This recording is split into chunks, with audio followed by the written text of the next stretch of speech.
नमस्कार दोस्तों, connecting dots bye Unacademy देख रहे हैं आप और मैं हूं वरुण जौहरी। जय हिंद, जय भारत।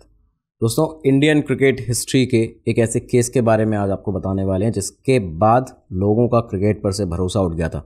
लोग ये सोचने लगे थे कि आखिर क्रिकेट भारत के अंदर सही तरीके से खेला भी जाता है कि नहीं, क्या ये फेयर गेम है भी या नहीं। ये केस था स्पॉट फिक्सिंग केस, जो कि IPL के अंदर हुआ था।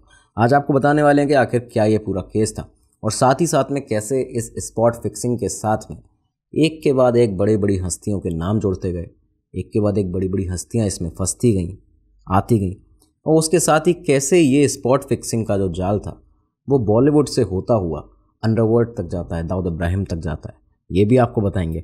और इसके अलावा BCCI में जब ये स्पॉट फिक्सिंग का जो जिन्न था एक तरह से जो उजागर हुआ, उसके बाद कैसे BCCI के अंदर का एक मिसमैनेजमेंट समझ में आया था, कैसे लगातार रिज़ाइन करने लगे थे टॉप मैनेजमेंट के लोग। सारी चीज़ें आपको पता चलने वाली हैं, सारे के सारे राज आपके सामने आज खुलने वाले हैं स्पॉट फिक्सिंग IPL केस के। शुरुआत करते हैं आज के इस एपिसोड को। दोस्तों, इस वीडियो में आगे बढ़ने से पहले सिर्फ एक ज़रूरी अनाउंसमेंट आप लोगों के लिए है। देखिए, अगर आप UPSC CSE की तैयारी कर रहे हैं, करना चाहते हैं, IAS IPS अफसर बनना चाहते हैं, उन बड़े पदों तक पहुंचना चाहते हैं, तो अनअकैडमी अब सिर्फ ऑनलाइन ही नहीं ऑफलाइन भी अवेलेबल है।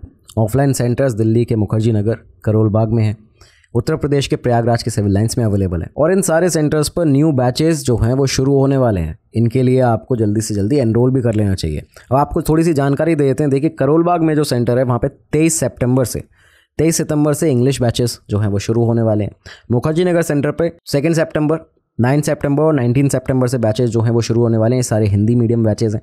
और प्रयागराज में यानी कि सिविल लाइंस में उत्तर प्रदेश के अंदर 5th, 16th और 17 सितंबर से नए बैचेस स्टार्ट होने वाले हैं आप लोगों के लिए। यहाँ पे आपको हिंदी इंग्लिश दोनों भाषा में बैचेस अवेलेबल हो जाते हैं।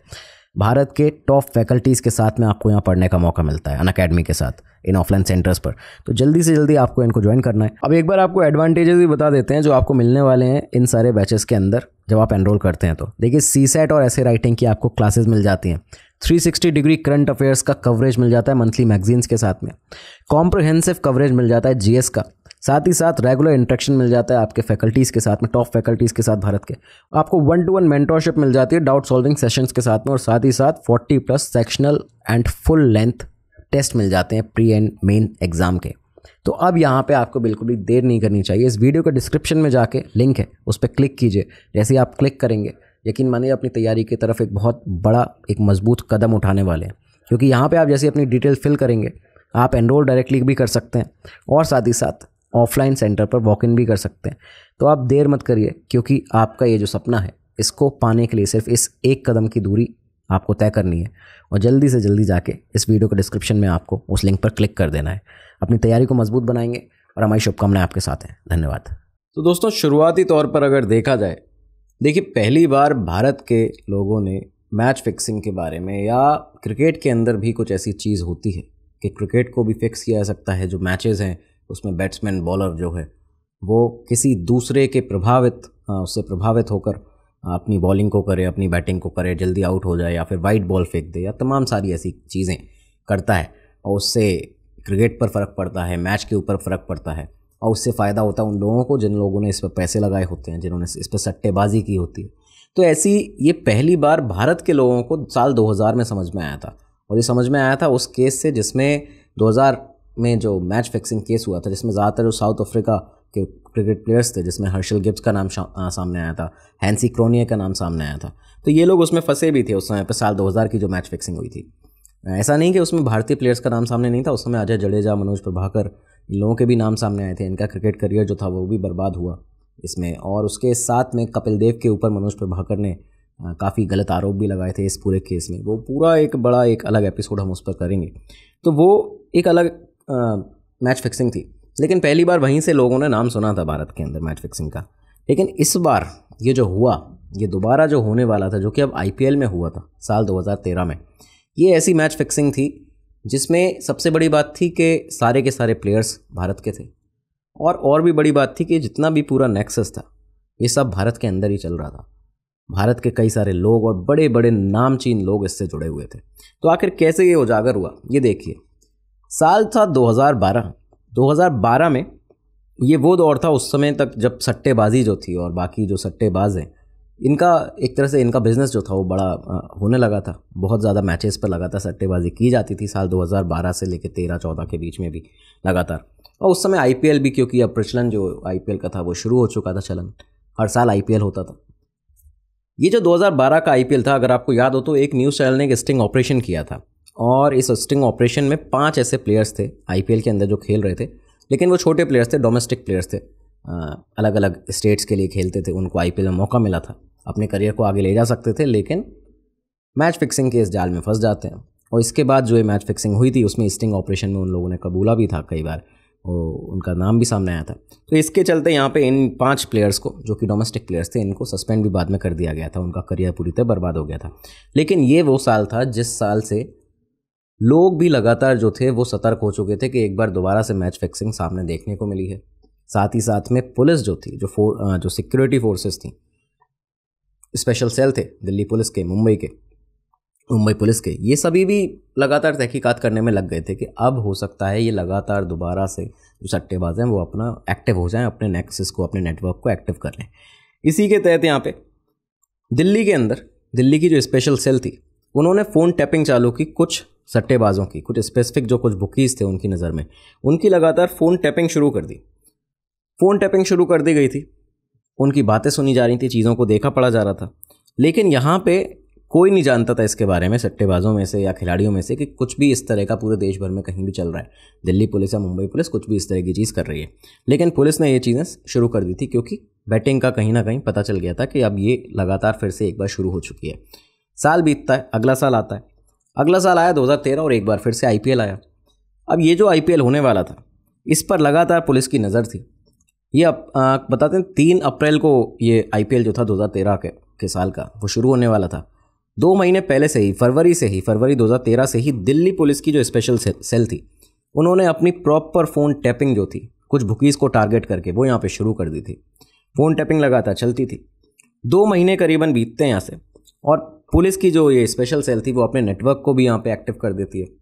बुकीज़ के अंदर जो कुछ लोग थे, जो सोर्सेज थे, उनको भी एक्टिव कर देती है। तो लगातार खबरें जो थी वो आती जाती रहती थी। इस बीच में कई बार जो फ़ोन टैपिंग थी उसमें भी दिल्ली पुलिस को, स्पेशल सेल को कई बार ऐसी कुछ हिंट सुनाई देती थी, कहीं से कोई कोड वर्ड में बातें कर रहा है कि पैंट में टॉवल लगा लो और एक बार ऊपर देख लेना बॉल डालने से पहले। तो इस तरह की चीज़ें थी, लेकिन कहीं भी कोई नाम, पुख्ता नाम जो था वो सामने नहीं आ रहा था कि आखिर कौन है इसके पीछे या किस प्लेयर से बात हो रही है। ये सारी चीज़ें जो हैं वो सामने, किसी बड़े खिलाड़ी का नाम बेसिकली सामने नहीं आ पा रहा था। अब यहाँ पे क्या था कि मई का महीना आ जाता है, 1 महीना पूरा निकल जाता है अप्रैल का, अब देश में आईपीएल चल रहा है। इसी दौरान दिल्ली पुलिस जो अपने काम में यहाँ लगी थी, दूसरी तरफ मुंबई में मुंबई पुलिस जो थी, उस समय महाराष्ट्र के एटीएस के जो चीफ हुआ करते थे, या माफ़ कीजिएगा एडीजी हुआ करते थे, राकेश मारिया सर। राकेश मारिया साहब के पास उनके एक सोर्स का कॉल आता है इस मई के महीने में, और उसने ये बताया कि एक नंबर है जो लगातार, जिस पे पाकिस्तान से उसकी फ़ोन पे बातचीत लगातार चलती है, लगातार उस नंबर से कई बार पाकिस्तान फ़ोन किए जाते हैं। तो राकेश मारिया जी ने अपनी टीम को कहा कि इस नंबर को जो है ट्रैक करो, इसको मॉनिटर करो, देखो कि कहाँ पे किसका नंबर है और क्यों ये कॉल होते हैं, किसको कॉल किए जाते हैं। जब इस नंबर को ट्रैक किया गया तो पता चला उस समय पे कि ये नंबर किसी और का नहीं बल्कि आईपीएल के उस सीज़न के एक पाकिस्तानी अंपायर असद रौफ का नंबर था। वो एक पाकिस्तानी अंपायर था जो कि उस सीज़न में आईपीएल के अंपायरिंग भी कर रहा था, और असद रौफ का ये नंबर था। राकेश मारिया की जो टीम थी, मुंबई पुलिस की जो टीम थी, वो यहाँ से इस नंबर को और इसकी तहकीकात करने में, इसकी ट्रैकिंग करने में, इन्फॉर्मेशन निकालने में यहाँ से जुट जाती है। इधर दिल्ली पुलिस भी अपने काम पे लगी हुई थी, लगातार फ़ोन टैपिंग चल रही थी। 2 महीने करीबन और फ़ोन टैपिंग की जाती है, और इसके बाद एक सफलता हाथ लगती है। सफलता इस तरह से हाथ लगी कि दिल्ली, एक दिन लोधी रोड पुलिस स्टेशन की बात बताई जाती है, जब दिल्ली पुलिस के एक अफसर थे, वो एक बुकी की कॉल को सुनते हैं, एक फ़ोन टैपिंग को सुन रहे थे, और ये मई के महीने की ही बात है। मई के महीने के 5 मई और 9 मई के मैचेस की इस फ़ोन टैपिंग में बात हो रही थी, और बातचीत किस तरह की थी ये सुनकर आप भी समझ जाएंगे कि आखिर क्या यहाँ पे पूरी बातचीत में चल रहा था। बातचीत में कहा गया कि भाई सिग्नल क्या देगा, ऐसा कोई काम मत करना जो अनयूजुअल हो। वो अपने दूसरे ओवर में टॉवल लगाएगा और उसके बाद इंडिकेशन देगा, वो ओवर हमारे हिसाब से डाला जाएगा, और इसके पहले वो कुछ टाइम लेगा जिससे कि हम अपना काम कर सकें यानी कि बुकिंग, अपना बैटिंग कर सकें। दूसरी कॉल टेपिंग जो मिली दिल्ली पुलिस को, उसमें क्या था सामने, उसमें ये बताया गया कि पहले ओवर में कॉन्फिडेंट रहना, दूसरे में अपने हिसाब से डालना, मतलब पहला ओवर एज इट इज़ आपको जैसा डालना है नेचुरली जो आपका निकल रहा है सामने वैसा डालिएगा, और दूसरे ओवर में फिर हमारे अकॉर्डिंगली आप काम करना, जिससे कि हम उसमें पैसा लगाएं, सट्टा लगाएं और खूब बिजनेस करें, पैसा कमाएं इसमें। फिर कहा गया कि इंडिकेशन के लिए टी शर्ट को 2 बार ऊपर उठाना और उसके बाद ओवर शुरू करना, ऊपर देखना और फिर ओवर डालना। तो ये पूरे एक तरह से सिग्नल जो आप एक बॉलर दे सकता है स्क्रीन पर देखने वाले किसी शख्स को या फिर स्टेडियम में बैठे किसी देखने वाले शख्स को, जिससे वो शख्स अपने प्री प्लान तरीके से उस मैच पर, उस बॉलिंग पर या फिर उस ओवर के अंदर पैसा लगा पाए। तो यहाँ पे कहा गया कि इंडिकेशन के लिए टी शर्ट को 2 बार ऊपर करना, उठाना, उसके बाद ओवर शुरू होने से पहले ऊपर देखना और फिर अपना ओवर डालना शुरू करना। इन फ़ोन टैपिंग में जो बुकीज़ की और प्लेयर्स की बातचीत थी, इसमें ये साफ तौर पर पता चल चुका था कि ये यहाँ पे क्या चीज़ चल रही है। अब इस मैच में जितना भी जो भी इशारे जो बताए जा रहे थे प्लेयर्स को बुकीज़ के द्वारा, इन सबको जांचा गया। दिल्ली पुलिस की स्पेशल सेल की पूरी टीम ने बैठकर इन दोनों मैचेस को, जिनकी बात यहाँ पे चल रही थी, इन दोनों मैचेस को देखा। अच्छा, इसमें एक और चीज़ थी, बुकी और प्लेयर्स के बीच में एक और बातचीत चल रही थी, जिसमें कहा जा रहा था प्लेयर से बुकी के द्वारा कि पिछले मैच में आपने इशारा जो था वो नहीं आप कर पाए थे, इसकी वजह से आपको पैसे इसके नहीं दिए जाएंगे। तो उसमें जो बुकी था वो भी पैसे नहीं कमा पाया था। ये भी चीज़ें यहाँ पे चल रही थी। अब दिल्ली पुलिस की स्पेशल सेल ने यहाँ पे 5 और 9 मई के जो ये मैचेस थे, इनकी पूरी बातचीत के आधार पर इन मैचेस को देखना शुरू किया। और जब बारीकी से इन दोनों मैचेस को देखा गया तो ये साफ तौर पर सामने था कि दोनों ही मैचेस में एक तो राजस्थान रॉयल्स की जो टीम थी वो खेल रही थी, दूसरी चीज़ 15 मई का जो मैच था राजस्थान और मुंबई का, वो होने वाला था। और सट्टेबाजों की फ़ोन टैपिंग इस मैच के लिए भी लगातार दिल्ली पुलिस ने शुरू कर दी थी, ये भी यहाँ पे कर रही थी। लेकिन इन मैचेस को देख के क्या सामने निकला था? इन मैचेस को देख के सामने आया था कि सारा खेल एक तरह से क्लियर हो गया था दिल्ली पुलिस के सामने। 5 मई का जो मैच था, 5 मई 2013 का, उसमें पुणे और आरआर का यानी राजस्थान रॉयल्स का मैच था। और इस मैच में राजस्थान रॉयल्स के जो ऑफ स्पिनर उस समय हुआ करते थे, अजीत चंडीला ने अपने दूसरे ओवर में 14 रन दिए। इशारा करना भूल गए थे, जिसकी बातचीत चल रही थी फ़ोन टैपिंग पे जो सामने आया था बुकी के साथ में एक प्लेयर की, इशारा करना भूल गए थे। उसके बाद 9 मई के मैच में चंडीला ने अपनी टी शर्ट को 2 बार ऊपर किया, फिर ओवर डाला और 14 रन दिए। 15 मई को आरआर और मुंबई इंडियंस का जो मैच था, राजस्थान रॉयल्स और मुंबई इंडियंस का, उसमें राजस्थान रॉयल के एक और बॉलर जो स्लो लेफ्ट आर्म बॉलर थे, नाम था अंकित चौहान ने अपने स्पेल में 13 रन दिए। सेम इसी तरह के ये लोग इशारे भी कर रहे थे जो पूरे बुकी के साथ में बातचीत थी। और इसके बाद जो नाम दिल्ली पुलिस को यहाँ पे मिला, उसने एक तरह से उन ऑफिसर्स को जो उस नाम को सुन रहे थे उनको भी शॉक कर दिया, उनको भी वो सकते में आ गए थे। और जब इसको आउट किया गया था, जब लोगों के सामने ये नाम आया था, तब मैं मानता हूँ पूरा भारत ही शॉक रह गया था, क्योंकि ये नाम था जिसमें बताया गया कि भारतीय क्रिकेट टीम के एक बहुत बड़े प्लेयर, एक स्टार क्रिकेटर, जिन्होंने एक वर्ल्ड कप के मैच में, वर्ल्ड कप जब भारत जीता था शायद 2007 में, तो उस समय पे जो एक कैच पकड़ा था, आखिरी जो कैच था मिसबाह उल हक का, जिसमें भारत को जीत दिलाई थी वर्ल्ड कप में, तो नाम था एस श्रीसंत का, कि एस श्रीसंत भी इस पूरे स्पॉट फिक्सिंग में शामिल है। तो अब एस श्रीसंत का नाम सामने कैसे आया ये देखिए कि ये जो रिकॉर्डिंग और टेपिंग सुनी थी दिल्ली पुलिस ने, उसमें ये देखा गया कि 9 मई का जो राजस्थान रॉयल्स और पंजाब का जो मैच था, इस मैच में श्रीसंत ने अपने दूसरे ओवर को डालने से पहले पैंट में अपने टॉवेल को फंसा कर रखा, उसके बाद इशारा किया, उसके बाद वार्म अप करते हुए बुकीज़ को टाइम दिया जिससे वो बैटिंग कर पाएँ, अपनी जो मैच पर फिक्सिंग है उसको कर पाएँ प्रॉपरली, सट्टा उस पर लगा पाएँ। उसके बाद इस ओवर में 13 रन दिए। उसके बाद ठीक वैसे ही ये सब किया जा रहा था जिस तरह फ़ोन पर बात हुई थी बुकीज़ के साथ में। और साथ में दिल्ली पुलिस ने ये भी देखा कि इसके पहले वाले ओवर में श्रीसंत ने अपने पैंट में टॉवेल नहीं लगाई हुई थी, ये यहाँ पे एक बार इशारे की तरह उसको किया गया था। ये सब देखते ही जब सारा खेल जो था वो क्लियर हो गया, तो 15 मई का ये दिन था, 15 मई 2013, राजस्थान रॉयल्स और मुंबई इंडियंस का ये जो मैच होने वाला था, उस दिन यहाँ से मुंबई ये जो दिल्ली पुलिस थी उसकी स्पेशल सेल मुंबई पहुँच जाती है। सारे ऑफिसर, उसमें एसीपी भी शामिल थे मुंबई दिल्ली पुलिस के, और ये यहाँ से मुंबई के लिए रवाना हो जाते हैं, निकल जाते हैं। अच्छा, श्रीसंत को इस 15 मई वाले मैच में खिलाया नहीं गया था, ये बताया जाता है, इसका साफ तौर पर नहीं कहा जा सकता कि क्यों किया गया था, लेकिन ऐसा कहते हैं और बताया जाता है कि जो उस समय टीम के कैप्टन थे राहुल द्रविड़, तो द्रविड़ ये समझ चुके थे कि कहीं ना कहीं पिछले मैचों में जो 5 और 9 मई के मैचेस रहे हैं उसमें श्रीसंत के द्वारा कुछ ऐसा किया गया जो उन्हें शायद नहीं करना चाहिए था, बिल्कुल भी नहीं करना चाहिए था। और ये जो चीज़ें हैं इसकी वजह से उन्हें 15 मई के मैच में खिलाया भी नहीं गया था। तो खैर यहाँ पे ये उस रात खेले नहीं थे उस मैच में और अपने होटल में ही थे। अब दिल्ली पुलिस की टीम मुंबई पहुँच चुकी है 15 मई की देर रात। सबसे पहले अजीत चंडीला, अंकित चौहान और एस श्रीसंत के जो फ़ोन थे, जो ट्रैकिंग थी, उनको मॉनिटर किया जाता है, उनकी लोकेशंस देखी जाती हैं। उस समय बताया जाता है कि श्रीसंत अपने एक दोस्त के साथ थे और ये दोस्त था जीजू जनार्दन। जीजू जनार्दन एक वो शख्स जिसका पहले भी नाम मैच फिक्सिंग जो सट्टेबाजी है उसके उस पर कई सारे आरोप पहले भी लग चुके थे। मुंबई के होटल इंटरकॉन्टिनेंटल में ये लोग इस समय मौजूद थे और दिल्ली पुलिस ने बयान दिया, ये बताया बाद में कि जब ये यहाँ पे पहुँचे थे तो यहाँ पे होटल के उस रूम में श्रीसंत के कमरे में जीजू जनार्दन मौजूद था और साथ में 2 लड़कियाँ भी उस समय मौजूद थी। श्रीसंत को दिल्ली पुलिस ने यहाँ से गिरफ्तार किया और इसी रात इसके बाद इंटरकॉन्टिनेंटल होटल मुंबई से दिल्ली पुलिस की टीम पहुँच जाती है मुंबई के नरीमन पॉइंट के पास में जो होटल ट्राइडेंट है। ट्राइडेंट में पहुंचती है जहां पे बेसिकली जो आरआर की पूरी टीम थी राजस्थान रॉयल्स की, वो वहां पे रुकी हुई थी होटल ट्राइडेंट के अंदर। आधी रात को दिल्ली पुलिस की टीम यहां पे पहुंचती है और उसके बाद में अजीत चंडीला, अशोक चौहान, इन दोनों को भी गिरफ्तार करती है। आधी रात को इन सभी को गिरफ्तार कर लिया गया। तो इधर दिल्ली में इतने समय से जितने लगातार जिन सट्टेबाजों की, जिन बुकीज़ की फ़ोन टैपिंग की जा रही थी, उन्हें भी उसी रात में उठा लिया गया था, उनको भी गिरफ्तार कर लिया गया था। दिल्ली पुलिस अपना काम प्रॉपरली कर चुकी थी यहाँ पर। अच्छा, इसके बाद सुबह सुबह 5 बजे होटल में नीचे बुलाया जाता है राजस्थान रॉयल के जो ओनर थे उस समय पे, रघु अय्यर, उनको नीचे बुलाया जाता है। दिल्ली पुलिस ने उन्हें प्रूफ दिखाए, इस तरह से आपके प्लेयर्स ये सब स्पॉट फिक्सिंग जो है वो कर रहे थे यहाँ पे।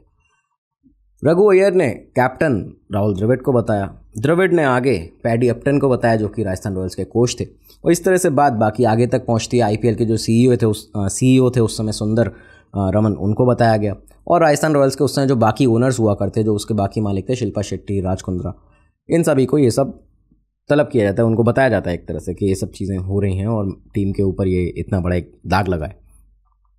पूरे मैनेजमेंट ने टीम के अगले दिन सुबह प्रेस कॉन्फ्रेंस की। जब प्रेस कॉन्फ्रेंस की तो पूरे मीडिया भर में फैल गई, पूरे देश भर में फैल गई। लोगों का क्रिकेट के ऊपर से एक तरह से विश्वास उठने लगा था क्योंकि श्रीसंत का नाम भी सामने था, एक बहुत बड़ा प्लेयर। तो दिल्ली पुलिस ने यहाँ पे इन तीनों प्लेयर्स को अरेस्ट किया और उसी दिन यहाँ पे 16 मई का ये दिन था, बीसीसीआई ने इन तीनों को सस्पेंड कर दिया। तीनों को सस्पेंड कर दिया जाता है। अब यहाँ हुआ क्या कि मुंबई पुलिस भी पहले से काम में लगी थी लेकिन क्रैक कर लिया दिल्ली पुलिस ने। तो बताया यह जाता है कि होम मिनिस्टर जो उस समय मुंबई के महाराष्ट्र के थे, महाराष्ट्र के जो होम मिनिस्टर थे आर पाटिल, उन्हें जब सुबह पता चला कि दिल्ली पुलिस की टीम आती है मुंबई और मुंबई में आके इस तरह से पूरा प्रॉपर होटल में रेड करती है, यहाँ से इन लोगों को, प्लेयर्स को अरेस्ट करके ले जाती है, इतनी बड़ी टिप थी उनके पास में, और उसके बाद में उन्होंने इतना बड़ा एक केस क्रैक कर लिया। मुंबई में ये लोग प्लेयर्स सारे थे। तो यहाँ पे आर पाटिल जो थे होम मिनिस्टर महाराष्ट्र के, उन्होंने मुंबई पुलिस के क्राइम ब्रांच के जो उस समय जॉइंट कमिश्नर थे हिमांशु रॉय, उनको और एटीएस के डीजीपी राकेश मारिया जी को, इन दोनों को ही अपने सह्याद्री गेस्ट हाउस में वहाँ पे मिलने के लिए बुलाया, एक मीटिंग के लिए बुलाया। और मीटिंग में कहते हैं कि जब बाहर से आके दिल्ली पुलिस की टीम मुंबई में घुसकर महाराष्ट्र में आके यहाँ से लोगों को गिरफ्तार कर लेती है और इतनी बड़ी टिप है उनके पास, इतनी सारी जानकारियाँ हैं, ये जानकारियाँ आपके पास क्यों नहीं थी, आप लोगों ने क्यों पहल नहीं की। तो इसके बाद यहाँ पे बताया जाता है कि हिमांशु रॉय साहब के पास में कोई जवाब इस तरह का था नहीं कि क्यों उनके पास में इस तरह की टिप नहीं थी। लेकिन राकेश मारिया जी ने आर पाटिल साहब को ये कहा कि आप फिक्र मत करिए, हमारे पास में एक और ज़्यादा बड़ी इंटेल है, खबर है, और वो इस तरह की है कि उससे हम भी एक बड़ा एक्सपोज कर सकते हैं, हम भी इस केस में काफ़ी बड़ी जो गिरफ्तारियाँ हैं वो कर सकते हैं और इसमें लीड भी ले सकते हैं। ये इस तरह से था कि उन्होंने बताया कि एक पाकिस्तानी अंपायर है असद रौफ, उसको लगातार हम उसके नंबर को टेप कर रहे हैं, ट्रेस कर रहे हैं, और इस मामले में हमें बहुत अहम सबूत मिल सकते हैं, और 1 हफ्ते से लगातार यहाँ पे हम इस पे काम कर रहे हैं पिछले। तो यहाँ पे आर पाटिल को थोड़ी सी राहत मिली। उसके बाद में उन्होंने कहा कि आप क्राइम ब्रांच को ये सारी टेपिंग जो है वो सब दे दीजिए, और इसी के साथ मुंबई पुलिस यहाँ पर अपने काम में लग जाती है। तो अभी तक की कहानी में हमने देखा कि 3 प्लेयर्स जो हैं वो गिरफ्तार हो चुके हैं, लेकिन अब असद रौफ, इसके फ़ोन टैपिंग में क्या निकला, ये कहानी आपको बता दें। मामला जो है अभी तक सिर्फ 3 प्लेयर्स की गिरफ्तारी तक सीमित नहीं है, यहाँ अभी देश को और बड़े बड़े झटके लगने, खेल जगत को और बड़े बड़े झटके लगने अभी बाकी थे। मुंबई पुलिस ने जब असद रौफ जो पाकिस्तानी अंपायर था उसकी कॉल रिकॉर्डिंग सुनी, तो उसकी कॉल रिकॉर्डिंग सामने आती है किसके साथ, रुस्तम हिंद दारा सिंह के बेटे बिंदु दारा सिंह के साथ में। बिंदु दारा सिंह के साथ यहाँ पे असद रौफ की बातचीत थी, और असद रौफ बिंदु को मैच की कुछ अहम जानकारियाँ जो थी वो यहाँ पे मुहैया करा रहा था, उसको दे रहा था लगातार फ़ोन पे। ये देखते ही तीनों खिलाड़ियों के अरेस्ट के करीबन 4 दिन के बाद में, यानी कि 21 मई का वो दिन था, 21 मई को मुंबई पुलिस ने बिंदु दारा सिंह को तलब किया, उनको बुलाया, एक तरह से पूछताछ के लिए ही यहाँ पे बुलाया गया था। लेकिन पाकिस्तानी अंपायर जब असद रौफ जो था उसको पकड़ने के लिए गई, वहाँ पे पुलिस जब पहुँची तो पता चलता है कि वो तो 16 मई को ही यहाँ से भाग चुका है भारत से। जैसे ही श्रीसंत की गिरफ्तारी हुई थी 15 तारीख को, और ये खबर सुबह सुबह आउट हुई थी प्रेस कॉन्फ्रेंस के जरिए, उसी के बाद असद रौफ यहाँ से भारत से पाकिस्तान भाग चुका था, तो वो यहाँ पे हमारे हाथ से निकल जाता है। लेकिन बिंदु दारा सिंह को पकड़ लिया पुलिस ने, उनसे पूछताछ करना शुरू की, बातचीत करना शुरू की कि भाई आखिर क्या ये सारी चीज़ें चल रही थी। तो उनके जो कॉल रिकॉर्ड्स निकाले गए, तो यहाँ से अब एक और बहुत बड़ा नाम सामने आया, एक बहुत बड़ा फिर से खुलासा हुआ। जैसा कि हमने आपको शुरुआत में बताया था कि एक के बाद एक बड़े बड़े जो हस्तियाँ हैं उनके नाम इसमें जुड़ते गए, तो वही चीज़ यहाँ पे होने वाली थी। एक बड़ा खुलासा सामने ये होता है कि बिंदु दारा सिंह की बुकीज़ से बातचीत चल रही थी, जो उसकी बातचीत थी वो भी बुकीज़ से उनको मिली, लेकिन साथ में बीसीसीआई के उस समय के जो चेयरमैन हुआ करते थे एन श्रीनिवासन के जो दामाद थे, यानी कि सीएसके के, चेन्नई सुपर किंग्स के टीम प्रिंसिपल गुरुनाथ मयप्पन से पिछले कुछ ही दिनों में 30 बार कॉल पर बात हुई थी बिंदु दारा सिंह की। ये यहाँ से एक सामने बहुत बड़ा खुलासा हुआ कि सीएसके, चेन्नई सुपर किंग्स, जिसके कैप्टन हैं महेंद्र सिंह धोनी, उनकी टीम के जो टीम प्रिंसिपल हैं गुरुनाथ मयप्पन, उनके साथ में बिंदु दारा सिंह की क्या बातचीत चल रही थी, इतने कॉल ट्रांसफ़र एक दूसरे के साथ में क्यों हो रहे थे। ये बात जैसी सामने आई तो राजस्थान रॉयल्स के बाद आईपीएल की एक और बहुत बड़ी टीम सीएसके का नाम सामने आया, और सीएसके का नाम सामने आया तो फिर से एक बार लोगों के दिमाग में ये था कि आखिर चल क्या रहा है क्रिकेट के अंदर, आईपीएल आखिर फेयर प्लेस में होता भी है कि नहीं, क्या फेयर तरीके से इसको खेला भी जाता है कि नहीं, या सब कुछ ये फिक्सिंग की तरह से ही चलेगा। अब सीएसके के जो टीम प्रिंसिपल थे मयप्पन, उनका जब नाम सामने आया तो मुंबई पुलिस की एक टीम सीधा चेन्नई पहुंच जाती है मयप्पन को लाने के लिए, लेकिन मयप्पन वहाँ पे मिलते नहीं हैं। उसके बाद उनके घर पे जाया जाता है, इंतज़ार किया जाता है, लेकिन वो वहाँ भी नहीं आते हैं। यहाँ से मुंबई पुलिस की टीम को वापस आना पड़ता है क्योंकि चेन्नई में वो मिले नहीं। मयप्पन को जब अगले दिन मुंबई पुलिस जब वो नहीं आए तो यहाँ पे मुंबई पुलिस ने ये स्टेटमेंट अपना जारी किया, एक बयान जारी किया कि अगर अगले दिन तक नहीं आते मयप्पन तो उन्हें भगोड़ा घोषित कर दिया जाएगा। इसके चलते यहाँ पे मयप्पन उस समय तमिलनाडु के कोडेकनाल में थे अपने ससुर जी के यहाँ, और वहाँ से जब ये ऐलान हुआ तो उसके बाद वापस आना ही पड़ता, तो मुंबई आ जाते हैं। मुंबई पहुँचते हैं, जैसे ही मुंबई एयरपोर्ट पर लैंड हुए, एयरपोर्ट से ही उन्हें गिरफ्तार कर लिया जाता है मुंबई पुलिस के द्वारा। अब यहाँ पे ये गिरफ्तार हुए, मुंबई क्राइम ब्रांच ने गिरफ्तारी की थी, अरेस्ट कर लिया था।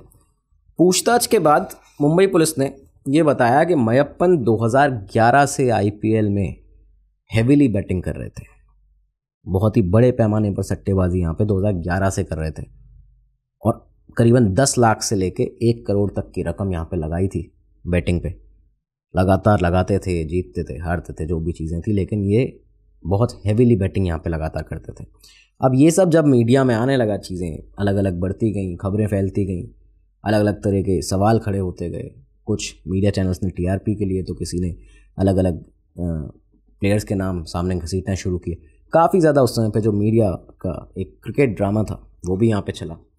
सीएसके पर अब जब सवाल उठने लगे थे कि टीम प्रिंसिपल जो है मयप्पन, उनका नाम सामने आया, तो टीम ने उन्हें एक तरह से, सीएसके ने उन्हें डिसोन कर दिया। कहा जाता है, बताया जाता है कि कहा कि ये हमारे टीम प्रिंसिपल थे ही नहीं कभी सीएसके के। इसके बीच में एक फ़ोटो ही वायरल हुआ ट्विटर पर मयप्पन के, ट्विटर उस समय हुआ करता था, अभी तो एक्स हो गया है। ट्विटर पर उस समय मयप्पन के टीम प्रिंसिपल सीएसके लिखा रहता था, लेकिन वो जैसे ही ये सब एक्सपोज हुआ, जब उनका खुलासा नाम सामने आया, तो इसके बाद वो हट भी गया था। टीम प्रिंसिपल सीएसके यहाँ से हटा दिया गया था उनके ट्विटर हैंडल से भी। एक तरह से टीम ने उन्हें डिसोन कर दिया था कि भाई ये तो हमारा हिस्सा कभी थे ही नहीं, जबकि असल में ऐसा नहीं था जहाँ तक लोग बताते हैं। खैर, बिंदु दारा सिंह से यहाँ पे पूछताछ चल रही थी। बिंदु ने बताया कि जो बुकीज़ के नंबर थे वो उसे पाकिस्तानी जो असद रौफ था एम्पायर, उसी ने दिए थे।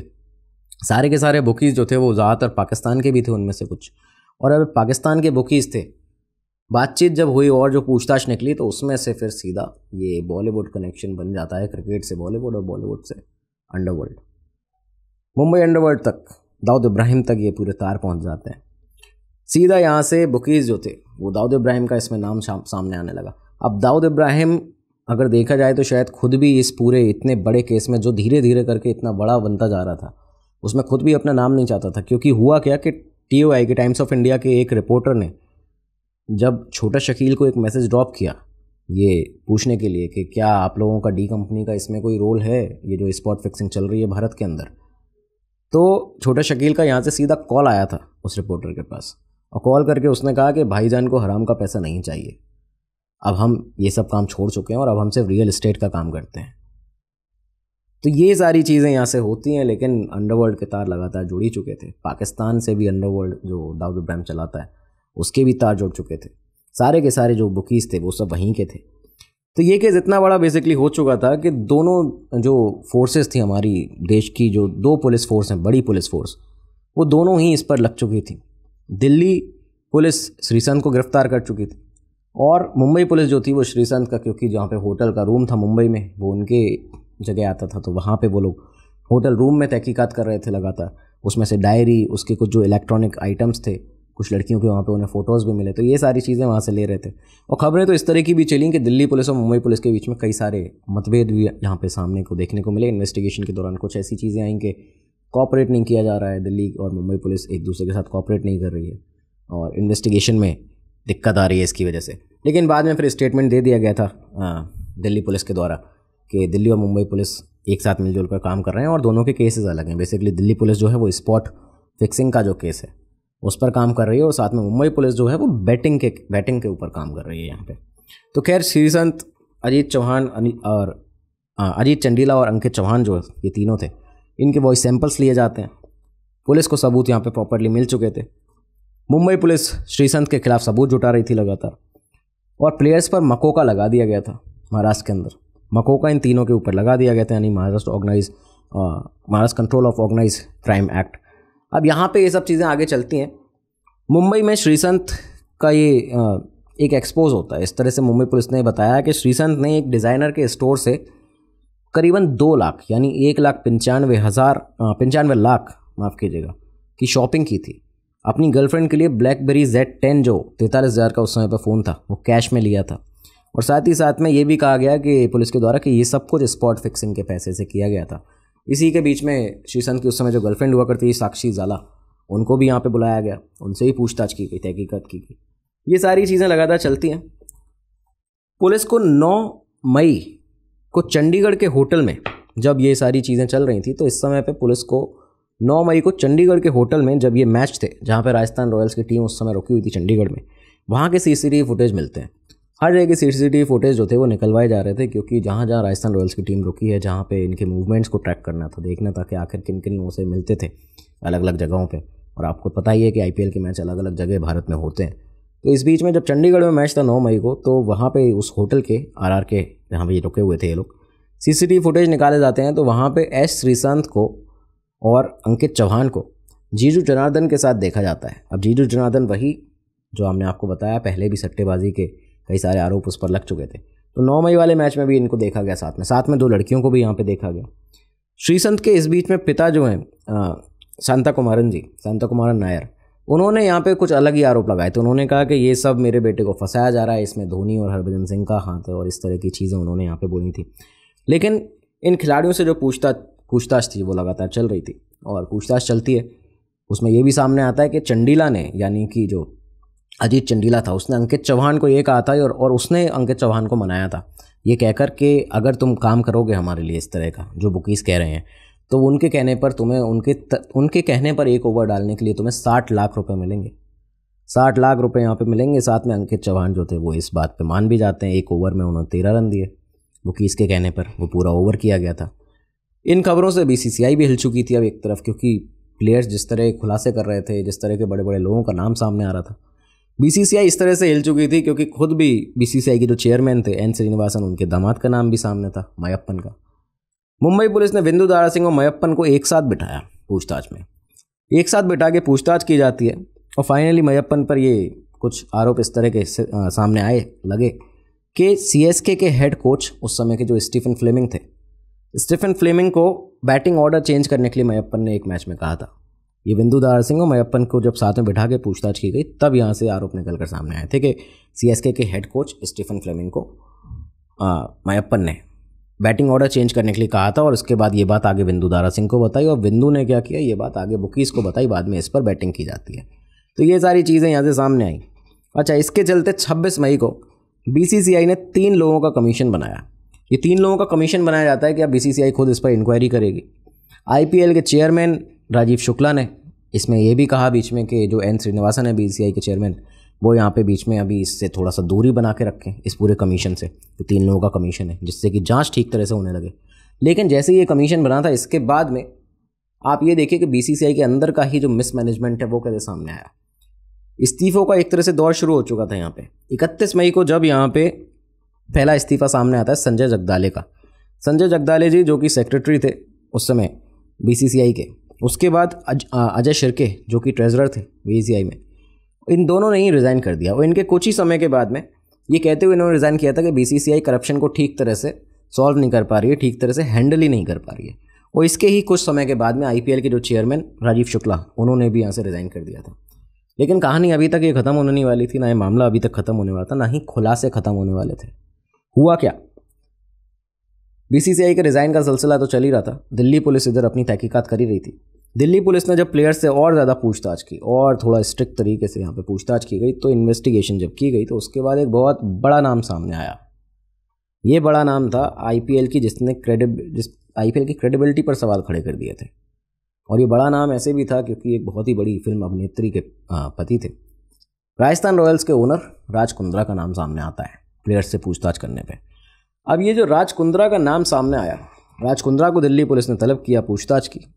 पूछताछ में ये सामने आता है 6 जून को राज कुंद्रा ने कबूला था, एक्सेप्ट किया था कि उनका इन्वॉल्वमेंट था इलीगल बैटिंग में, वो इलीगल बैटिंग करते हैं। और साथ में राज कुंद्रा ने अपनी ही टीम पे यानी आरआर पे, राजस्थान रॉयल्स पे ही एक बुकी दोस्त के साथ, अपने जो उनका एक सटोरिया सट्टेबाज दोस्त था, उसके साथ यहाँ पे हैवीली बैटिंग की थी और लगातार उस पर बैटिंग करते थे।